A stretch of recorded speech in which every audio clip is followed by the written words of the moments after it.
मैं देवों के देव महादेव के चरणों में प्रणाम करती हूँ और गौरी पार्वती माता के चरणों में प्रणाम करती हूँ।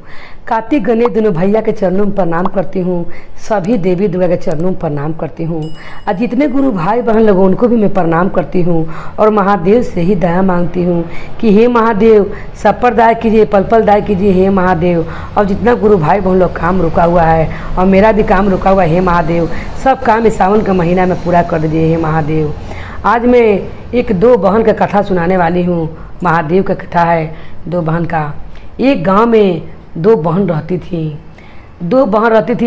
दोनों बहन बहुत ही खुशीपूर्वक से रहती थी और दोनों बहन का एक ही घर में विवाह हुआ था। बड़ी वाली का 2 लड़का था और छोटी वाली का एक ही लड़का था। मगर छोटी वाली का देहांत हो जाता है। अब उसका देहांत होला से उसका बाल बच्चा के देखने वाला कोई नहीं रहता है। मगर लोग कहते हैं कि मौसी माँ के समान होती है और छोटी जो रहती है वो महादेव का बहुत भक्त रहती है। मगर उसका कुछ बीमारी कारण उसका देहांत हो जाता है छोटी वाली बहन का। तब जब ही मरने लगती है छोटी वाली बहन तो कहती है कि बहन मैं अपना बेटा को तुम्हारे पास सौंप कर जा रही हूँ।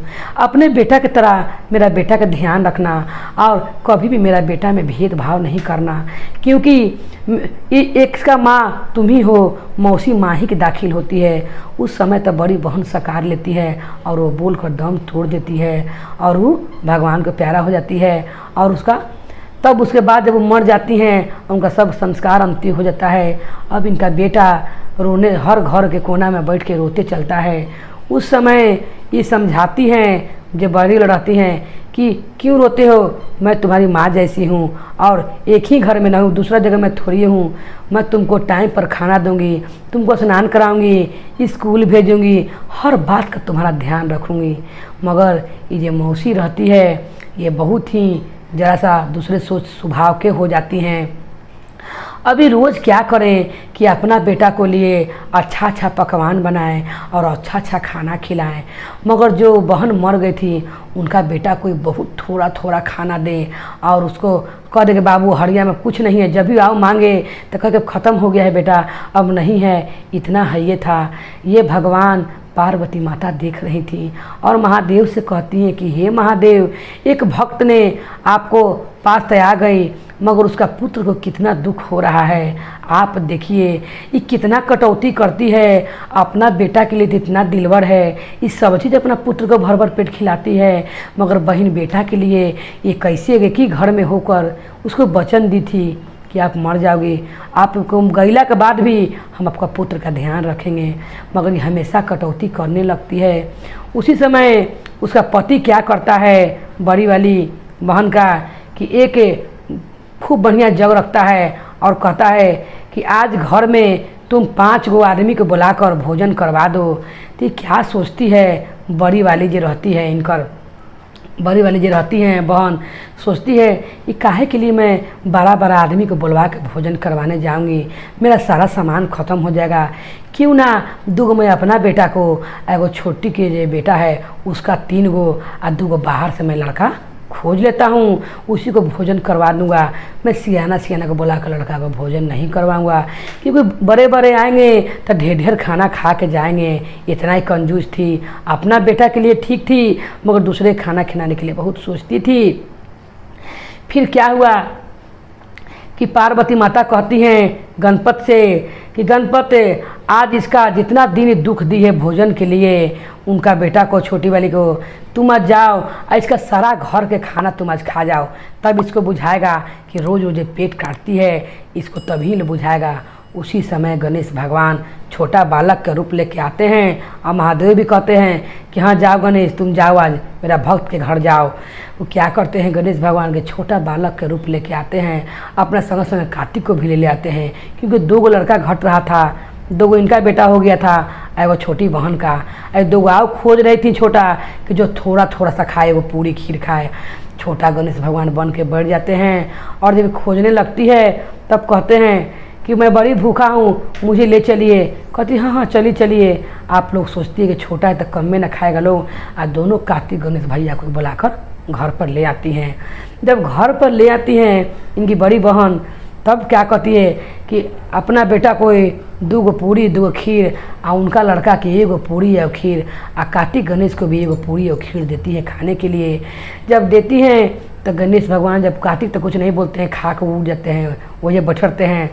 मगर इनका छोटा वाला जो रहता है बहन के बेटा, वो जानता है कि मैं मांगूंगा तो मौसी कहेगी कि खाना ख़त्म हो गया है। खाने का अभी मन था मगर कुछ भी नहीं बोलता है और चुपचाप बैठा रहता है।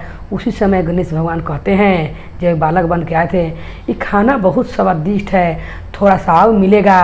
तो उसका पति कहता है कि 5 गो आदमी खाना था और तुमने बच्चा बच्चा को बुला लिया है, भर पेट खिलाओ, भगवान के समान बालक होता है, इनको आओ पूरी ला के दो। वो क्या करती है, कहती हाँ दे रहे हैं, और कह के जाती है, पूरी ला के देती है गणपति को। फिर गणेश जी खा जाते हैं। तब उनका पति के सामने कुछ बोल नहीं पाती है। तब गणेश भगवान फिर कहते हैं, बालक जो बन के गिरते हैं कि सुधा शांत नहीं हुआ है, ढेर सारा बहुत अच्छा पकवान है, 10-15 बरस को पूरी लिया मेरे लिए और खीर लिया। अभी जो रहता है किचन में सब लिया के देती है। फिर भी कहते हैं गणेश भगवान कि मेरा पेट नहीं भरा हुआ है। और वहाँ पर महादेव जी और पार्वती माता सारा बैठ के लीला देखते रहती हैं। जितना घर में सीधा बारी रहता है सबके बना बना के दिले जाती है और सारा किचन का सामान उड़िया जाता है और इनका सुधा शांत नहीं होता है। तब उनका पति कहते हैं, पति उनका कि ज़रूर इसका कोई गलती का प्रभाव है, ये बच्चा का पेट नहीं भर रहा है। और उसी समय बालक के गोर पर गिर जाते हैं उनका पति और कहते हैं कि कौन सा गलती हो गया है, से क्षमा कीजिए, अब तो सारा घर का अनाज भी उड़ा गया है, मुझे क्षमा कीजिए। आप कौन हैं, अपना असली रूप में आइए, क्योंकि सारा किचन का सामान ख़त्म हो गया। तब वो आपका सुधा शांत नहीं हो रहा है। उनका पति समझदार रहते हैं और समझ जाते हैं कि ज़रूर कोई भगवान चाहे कोई हमारे घर आए हुए हैं, तभी सारा किचन का खाना ख़त्म हो गया है, सारा सीधा बारी उड़ा गया है। मगर कुछ भी डिब्बा में ना आटा चावल चीनी कुछ नहीं था, सारा बना बना के दे गए, सब गणेश जी खा जाते हैं। तब उसी समय गणेश भगवान और महादेव और पार्वती माँ तीनों उनका घर में प्रकट हो जाते हैं। गणेश भगवान अपने असली रूप में आ जाते हैं और महादेव कहते हैं कि तुम्हारी पत्नी ने भोजन कराने के चलते इसको, ये मेरी भक्त के लड़का को बहुत दुख दिए और सब दिन इसको कम खिलाते आ गई है, इसीलिए इसका कंजूसी के मारे मैंने आज सारा किचन से गणपति को भेजकर भोजन करवाया है। और गणेश जी अपना रूप में आ जाते हैं। तब उसी समय क्षमा मांगने लगती है और कहती है कि आज से पार्वती माता कहती हैं कि तुमने बहन बेटा में अपना बेटा में फ़र्क किया है, तुम बहन भी मतारी के समान होती है, किसी अतिथि को भी कम खाना नहीं खिलाना चाहिए, कोई अतिथि आए तो अपने कम खा लेना चाहिए, अतिथि भगवान का रूप होता है, उसको भरपेट भोजन खिलवाना चाहिए।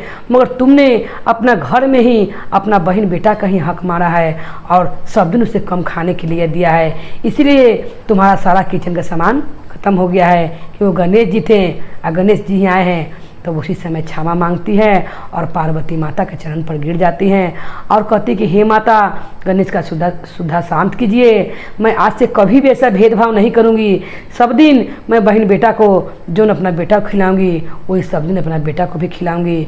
और कोई भी अतिथि मेरा घरे आएंगे तो मैं मन में ये नहीं सोचूंगी कि वो ढेर खा लेंगे और भोजन अच्छा से बना खिलाऊंगी। उसी समय महादेव ने आशीर्वाद देकर और पार्वती माता तीनों आदमी अंदर ध्यान हो जाते हैं और उस दिन से उनकी बड़ी बहन का स्वभाव ठीक हो जाता है और अपना बेटा को और बहन बेटा को खूब प्यार करने लगती हैं। तीनों के एक साथ बैठकर भोजन करवाती हैं। तो जैसे उसका ज्ञान बदल गया और से अगर किसी भी आदमी को मन में वैसा भवन भाव हो तो माता पार्वती और महादेव उनको भी ज्ञान को बदल दे। बोलिए हर हर महादेव की जय, गौरी पार्वती मैया भवानी की जय, भैरव भैया की जय, हर हर महादेव की जय।